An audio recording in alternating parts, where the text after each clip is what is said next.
Sarap ng bango. Nakakagutom.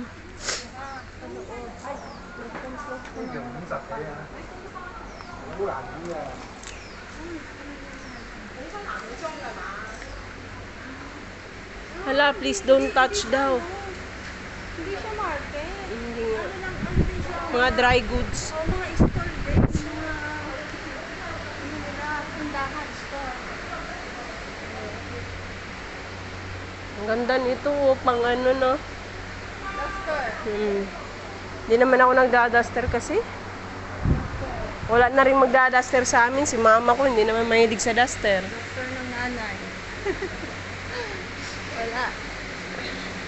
Hindi lang pa din ang magkano. Kahit isang piraso. Ikaw na yung susuot. Tatabi ko.